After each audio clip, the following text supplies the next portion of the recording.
Well,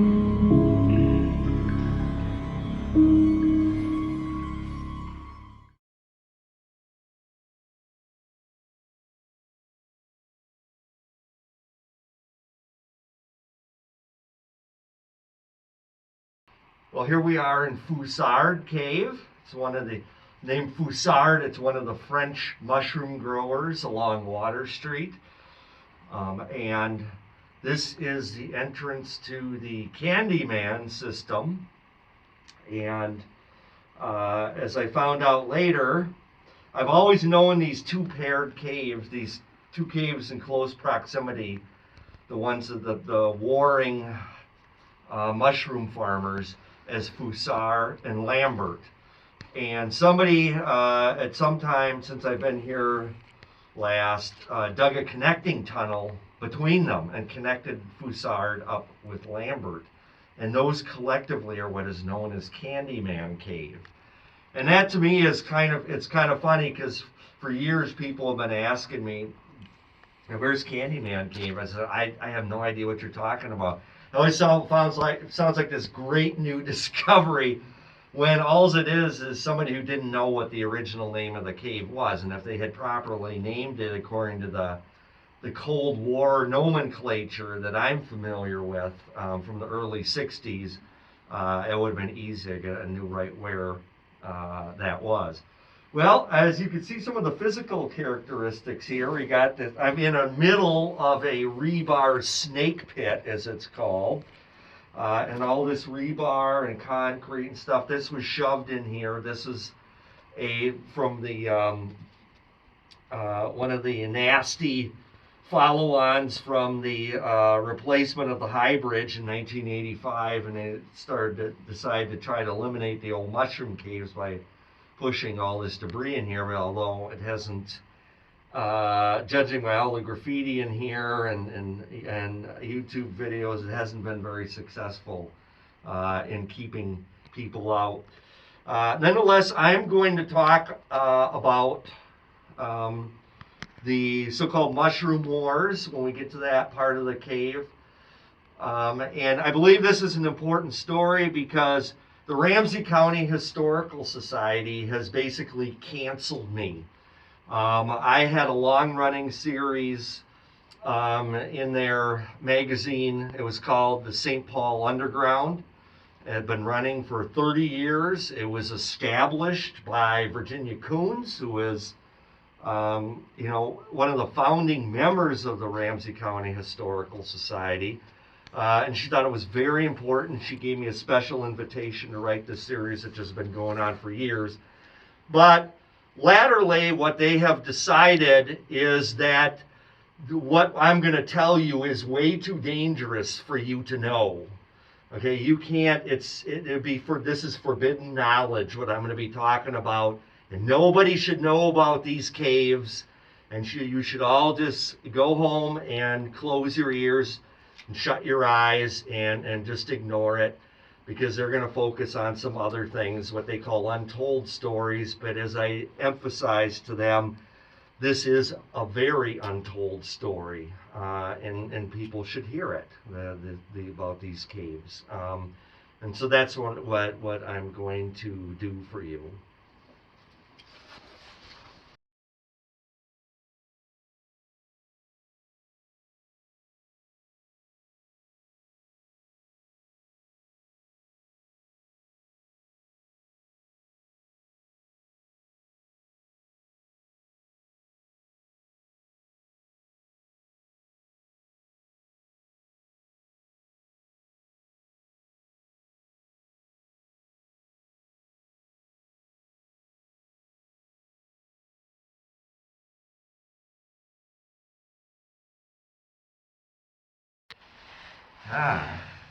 Here I am in Lambert's Cave at last.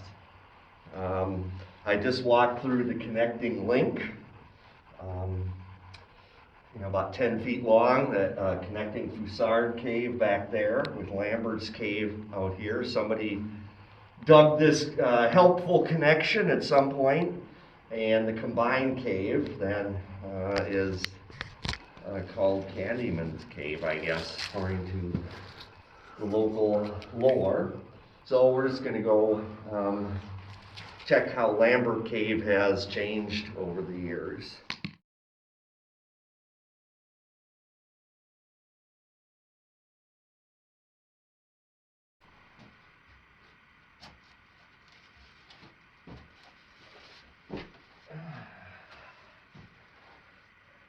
Yeah, well, I'm at the most famous piece of graffiti associated with Candyman Cave. You see it online a lot, walking through the monster's mouth.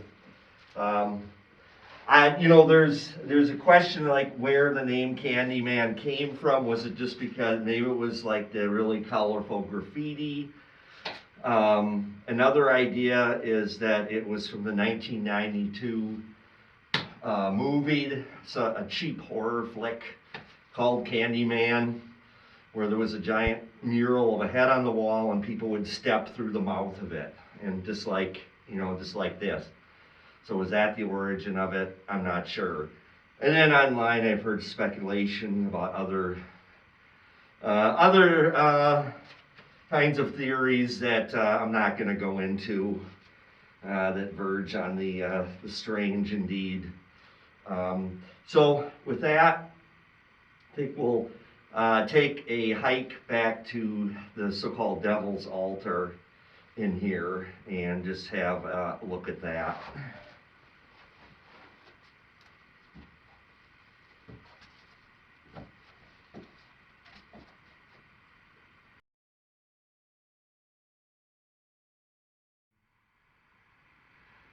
So now we are at the so-called Devil's Altar in Lambert's Cave, or so some of the old MSS members would call it back in the 1980s. And there was a reason for that.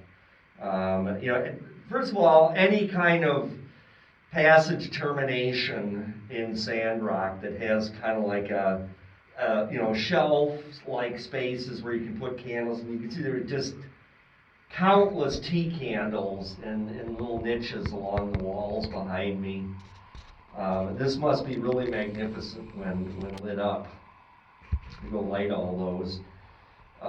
But one of the reasons that they call this, it got this reputation, is that back during the 1970s and 1980s, there was something called the Satanic Panic in our nation.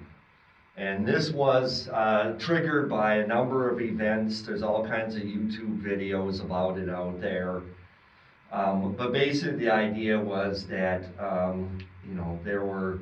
people were worshiping Satan. And one of them, one very specific thing, however, even a newspaper article about it, is that children were being dug up in cemeteries in the Twin Cities and brought into caves down. I don't know if it's like this one, but brought into the caves along the Mississippi River here nearby, and carved up in gruesome rituals and that sort of thing. And so these places got like a pretty bad reputation, which is just a farcical premise, but so it was. And so that's why some of the old MSS guys started calling, they'd see this kind of thing, they would call it a devil's altar. It's, very, very colorful, lots of skulls and woebegone faces carved on the walls behind me.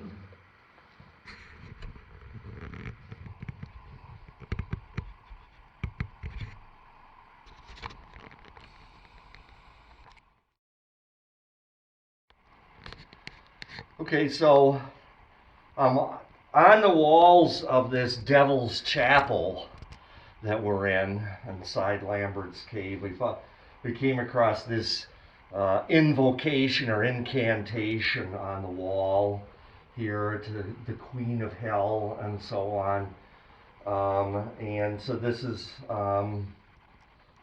this is kind of an example of what I mean. It's kind of hard to read some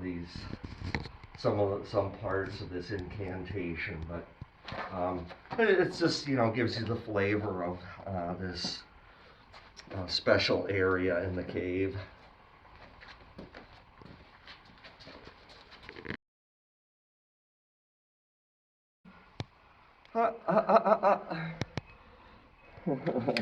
He's trapped. Oh, he's on a ledge. Don't jump. Hey, come on. Oh, here he goes. Oh, he can run off my pant leg. You gotta. There he goes. That. Running away. Bye. Well, here I am in the great flooded passage of Lambert's Cave. Lambert was one of the great early mushroom growers in the city of St. Paul. And, but he got into this fight with another mushroom grower known as Foussard. And we just saw some footage from Foussard's cave. And basically, if you look at a map, what he did was he carved this great looping passage around in the back in the rock and carved around Foussard's cave so that Foussard could not expand his cave anymore. So, you know, if he was, you know, wanted to dig more mushroom growing chambers, he was stuck. Because now Foussard has basically laid down this great looping barrier. And that's what this passage is. So it was, you know, this is what has sometimes been called the space wars, because we're talking here about you know, the internal space of the rock mass, and Foussard only had a limited amount that he was working with because he had been summarily cut off by this barrier that his rival mushroom grower had carved. So I think it's actually you know, there's a pretty interesting subterranean feud, if you will.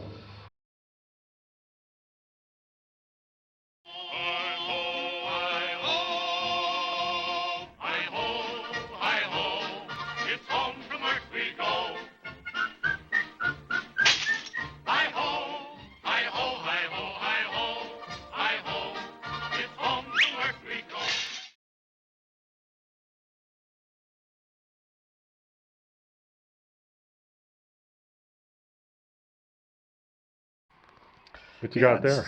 So, yeah, we've encountered some artifacts from the mushroom era in this cave. And you can see here this wood. It's very light, and we're looking for actually something that has some lettering on it that we can, you know, go by. Haven't found anything like that yet, but it's very cool. Yeah. It's got a little slat, so it's all like a milk crate. Yep. Compartmentalized. Yeah, it's got the old Mushroom Company logo on it. That would be even better. Cool.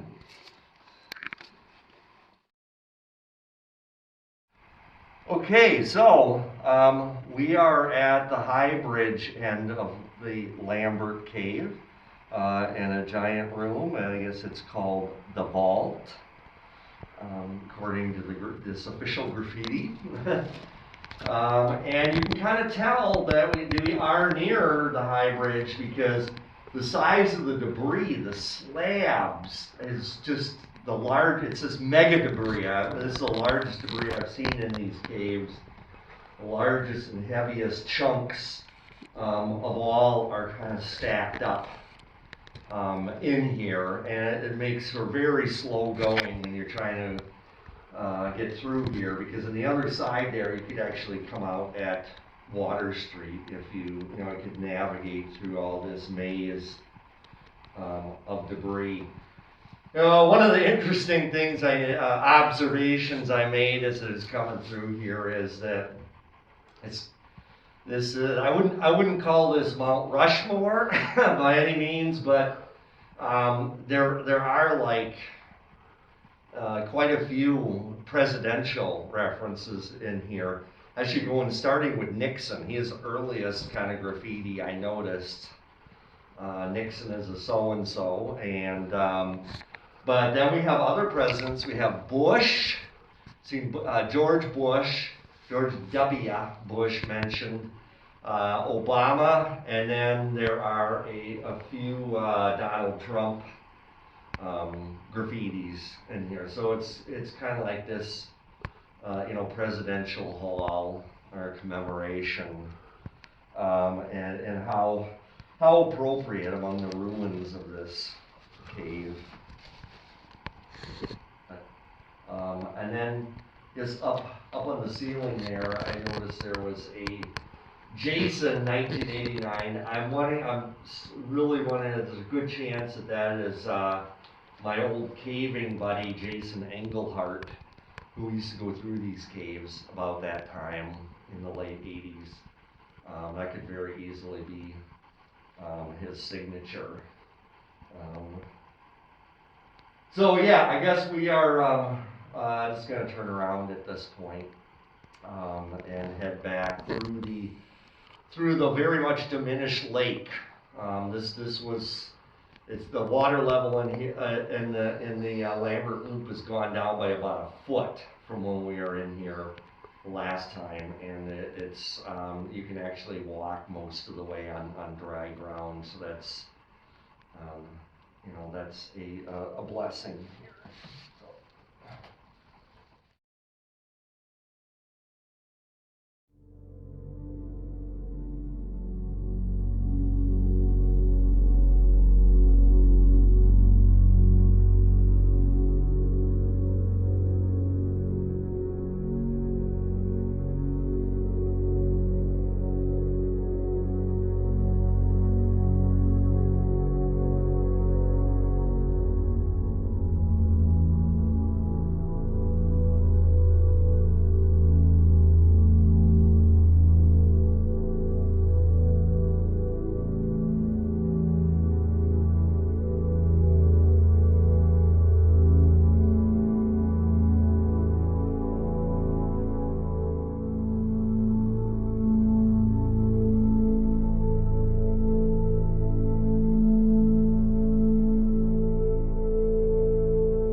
Mm-hmm.